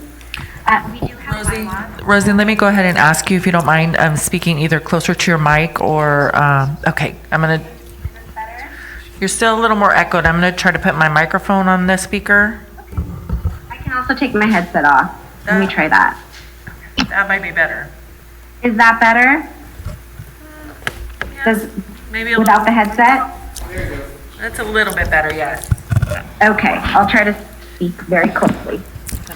So to answer your question, Councilmember Soto, currently the bylaws state that missing 3 meetings during the fiscal year, so July through June, which is 12 months, constitutes review of that committee member by the appointed council member. So, and we do provide as you know, the city council with quarterly reports on the committee members' attendance.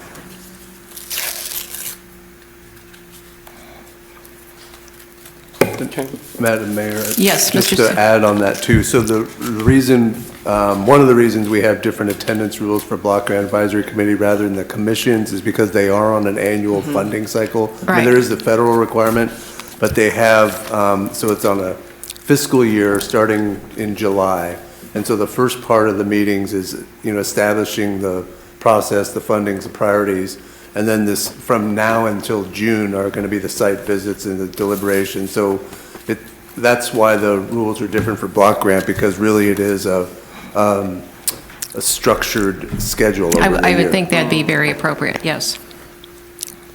Yeah. So, question, what happens between January and July? Well, we haven't had those meetings yet. Do they keep, no, but they keep meeting every month, right?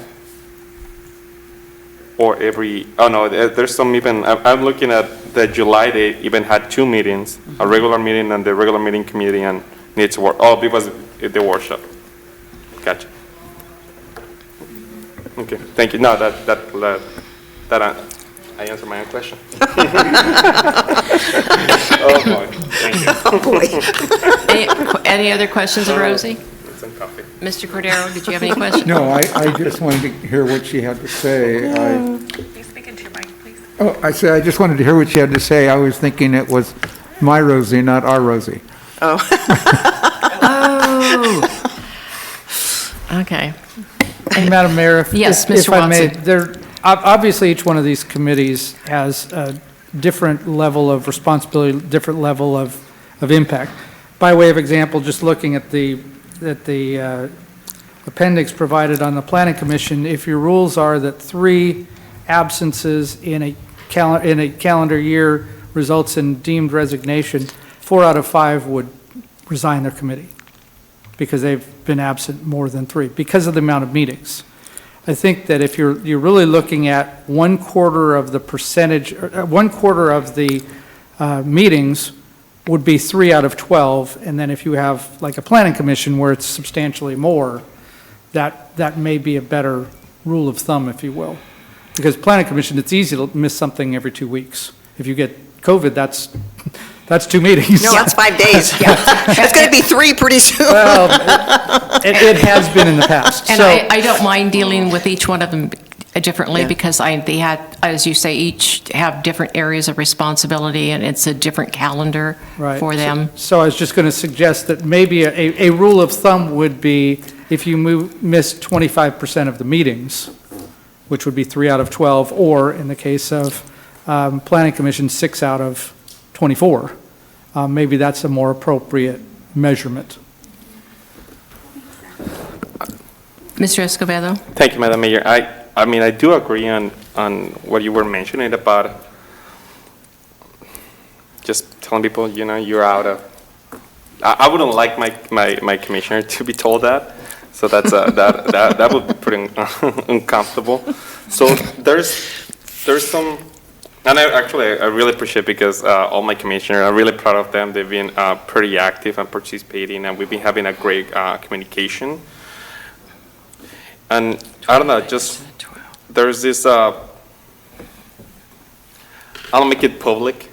It's, and there's some responsibilities on our side as council members because we appoint them. I don't know, just, talking about asking somebody to leave a commission. It's just, there's this part that just doesn't feel right. But yeah, just want to share that. Well, I mean, if we go back and amend whatever code we have, I like the 25% versus just having a flat out number of meetings missed, and it makes sense.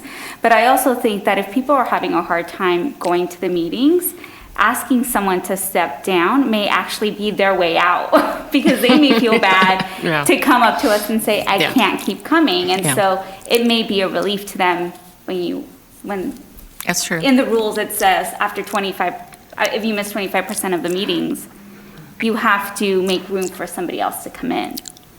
Madam Mayor? Yes.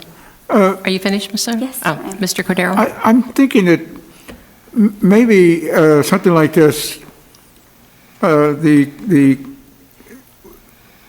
councilperson that appointed the individual could be notified, and then maybe it's incumbent upon us to say, is there a problem? And offer that out, if you will. I mean, we want these people to participate, but if it's presenting a hardship on their life, then certainly we don't want them in there.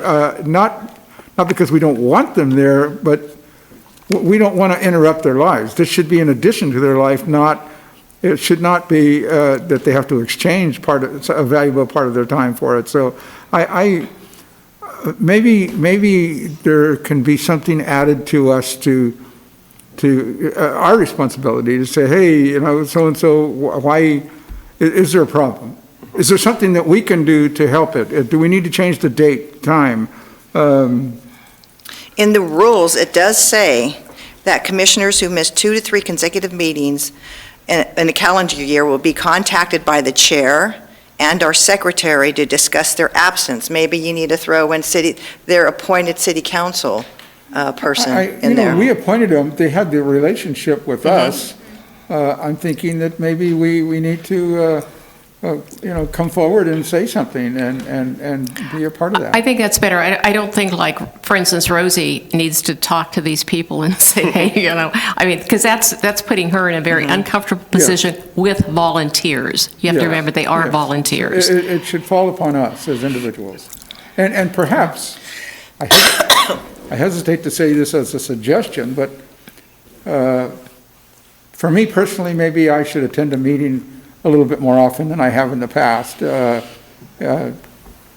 just because it's probably a good idea, right, Alex? Yes, sir. I think that, I've attended a couple of meetings, but not as many as I probably could or should. So what does the motion need to be? It's just. So at this point, it's just a direction. recommendation. Yeah, so there's 2 parts. One, having the discussion of expectations is helpful, and from that, we heard put attendance in writing and 25% attendance of meetings, so we can work to instill that into rules. And then the second part was if the council's comfortable with restructuring Landmark Commission, we can work that into an ordinance amendment to bring back to council. I think that would be good. Is that Yeah, okay? that's it. Sounds good? That's my non-motion motion. Okay, and we don't need a motion because it's just a recommendation, but I think you've heard what we have to say up here. Okay. Okay, and the next item will be a report by the city manager, Mr. Stillwell. Thank you, Madam Mayor and members of the council. So, not to jinx it, but we do anticipate the next meeting having a light agenda. Items there would be another grand jury response regarding pensions, and a bequest received by the Santa Maria Public Library, a couple other items, but those are the highlights. And then the February 1st meeting, we'll have a presentation of the city art plan, an update of where we are since the council adopted that, municipal code updates, and we hope to have the fire strategic plan for the council to consider. And that concludes my report. Thank you. City Council, let's start with you, Ms. Soto. No reportable items, Madam Mayor. Ms. Waterfield. None for me as well. Mr. Escobedo.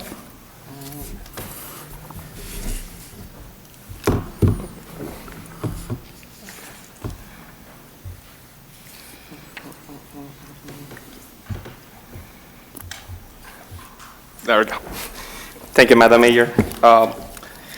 On December 31st, I had the pleasure of attending the 2021 New Year dance party at the Muscle Center. It was really fun. I actually felt underdressed because everybody was wearing so nice, and they count to noon when New Year's they celebrate. It was incredible dancers, by the way. There's people. It was a lot of fun. I had a pleasure in having conversations, so I really enjoyed my time there. And at the end, I also would like to just recognize and really looking forward for a great 2022 for the city, for all of us. I'm looking forward to working together and taking the best decisions for our city. And Happy New Year, everybody, and everybody who's watching us at home. And thank you for my commissioners for working pretty hard. I'm looking forward for 2022 more active, and they got my support, and thank you. Thank you. Mr. Cordero. Thank you, Madam Mayor. On the 22nd, I did the Ben Hayes Show. That's always interesting, and I'll be doing that for the next year. Ben is a very good interpreter for us and puts out a good message, a good positive message in conjunction with what we have to say here at the council. On the 23rd, I attended a meeting at the Elks Lodge, and although my name was used in appreciation, it was really aimed at Alex and his crew about the positive partnership that is enjoyed by the Santa Maria Elks 1538 and the Parks and Rec people. It was a very positive appreciation, and like I say, they did use my name, but it was clear that they were really talking about Parks and Rec and the Alex Posada and his crew, and it was nice of them to take that opportunity to mention their partnership with the city and the many things that we do, not just one or two things. And that would be all I have, Madam Mayor. Thank you. Let's see, on December 8th, I attended a North County Subregional meeting, did the Santa Maria, our workshop planning with Jan Perkins. Later that evening, I testified at Santa Barbara County Redistricting Commission meeting. On December 9th, did the Downtown Fridays Thank You Lunch, and we were out at did the news conference for the $6.2 million we got for the sports complex. And in fact, I was in the grocery store the other day and a gentleman was thanking me for that. So people are really happy. It's only took us, 3 tries at that? Well, that's good. 3 tries is good. December 10th, Fighting Back Santa Maria Valley Board meeting. Did the graduation reception and ceremony of the Leadership Santa Maria Valley class of 2021 that evening. December 13th, did the Mayor's Teen Council meeting, and again, this County of Santa Barbara redistricting. December 14th, I did Santa Maria Joint Union High School redistricting public hearing. December 7th, did our 3CE special meeting of the Policy Board. And on December 16th, SBCAG monthly board meeting, APCD board meeting in the afternoon. December 17th, did the Central Coast Rescue Mission Thanksgiving banquet. 2021 gave out toys to little kids. December 20th, did the Space Force, United States Space Force second birthday celebration. And I think that's about it. I did the Ben Hayes show this morning, so Mr. Cordero, you can do it tomorrow. Ladies and gentlemen, this meeting is adjourned, and happy New Year.